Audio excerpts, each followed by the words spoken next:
It's my only scheduled address to you today, so I'm going to take the opportunity to say a few words of thanks before I introduce Professor Galbraith.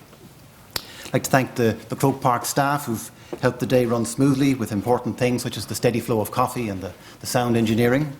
I'd like to thank Paul on the camera, who is not only filming today, but the videos will be edited and made available on our website, which is another way of getting the ideas out there.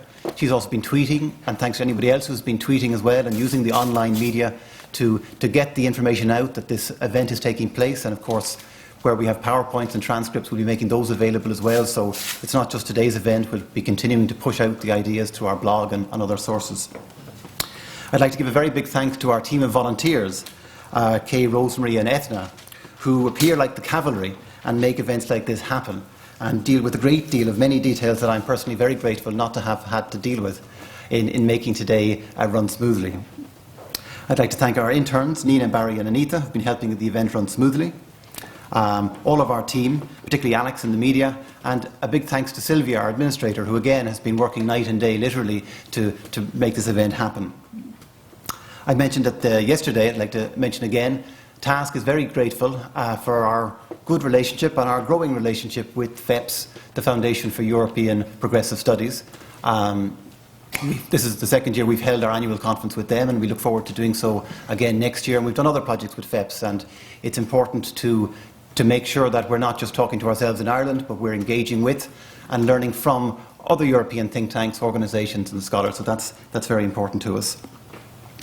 And I want to express my gratitude to those who have chaired today, who've spoken today, who've participated from the audience, particularly those who've travelled to be here from Europe or from outside of Europe. I'm very conscious that we couldn't have this kind of event if you weren't all willing to travel to Dublin to be with us. And it's tremendously important to engage in person and to have the opportunity to have dialogue.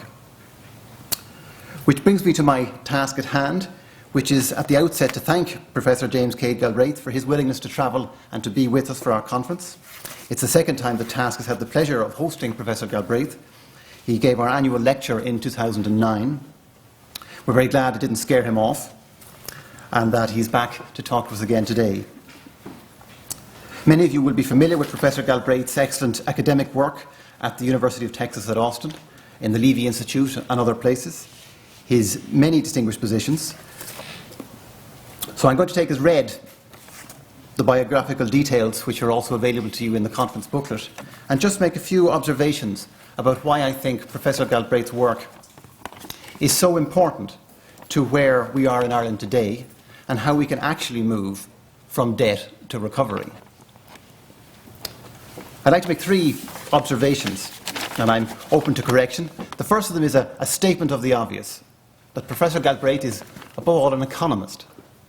And this is very obvious, except in the context of recent years in Ireland, where many of the influential opinion formers and commentators on the Irish economy have not been economists in the same sense. And I'm not being snobbish about qualifications that people have, but Professor Galbraith knows his stuff. He talked earlier about the foundations of your economic perspective.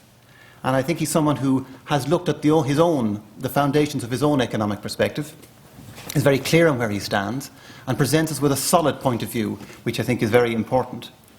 We were talking last night, and various historical events in economic history were mentioned, and he has a depth of knowledge. For example, a major sterling devaluation, he can tell you the dollar exchange rate before and after, and who was involved in the decision making. And this is the kind of serious, studied analysis of economic events and policy that has been lacking in the mainstream here. In contrast, we've had a lot of so-called economic analysis from people whose only qualification seems to be that they work for financial institutions. And despite being well paid by some bank or stockbrokers, they are presented as independent economists who can give neutral advice without presenting arguments and evidence, which I think is extremely important. And there's been an unquestioning ideological bias, such as we've seen today in some of the things that were pointed out about privatisation, for example. So it's refreshing to have the opportunity to hear someone like Professor Galbraith. My second observation is that he has an acute sense of history.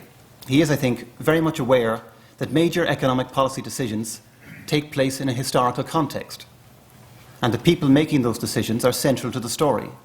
Economics is not just about theories or equations, but it's about the decision makers and their understanding of economic policy and its implications. I think Professor Galbraith is interested in the circumstances in which key decision makers have made economic history. And again, that came out of the discussion yesterday. Questions of what they knew, who advised them, through what lens did they view the world and the economy and the effect of their decisions. And again, we see with austerity here, people are making decisions which are on paper, but what do they really know about the implications of those? So I think it's very important to know what is the quality and depth of economic knowledge and advice available to our decision makers, especially in times of crisis. We had the blanket guarantee. We have the austerity budgets. We have to wonder, what were our decision makers thinking? What are they thinking? What do they know and what are they ignorant of? What advice did they receive? Who gave it? Can we see copies of it? There's a lack of transparency about what information was looked at. And I think this brings us back to a view of economics which is centrally about people. It's about a small number of people making important decisions that affect a great number of people, crucially in their daily lives. And which leads to my third point, which is that Professor Galbraith is somebody who has a strong sense of equality and the moral and human consequences of economic decision making. For example, I want to draw your attention to his work in the University of Texas Inequality Project, where a group of scholars are looking at the effects of equality and inequality in the world economy. And I recommend the site to you. We need more of this kind of work in Ireland. We have the UCD Equality Studies Centre, we have other organisations, but we need more focus on equality, which of course is central to TASC's remit, because Ireland remains a country with a high level of economic inequality. And recent economic decisions have disproportionately affected vulnerable people and lower income households. So, in sum, Professor Galbraith's work on equality is not simply informed by a sense of the way the world ought to be, but it's the product of rigorous economic analysis and evidence, informed by and providing valuable information to economic policy makers to ensure that decisions they make will benefit society. We need more of this kind of analysis. So it's in this frame of mind, I very much look forward to hearing what Professor Galbraith will say this afternoon. And if you please would join me in warmly welcoming Professor James K. Galbraith.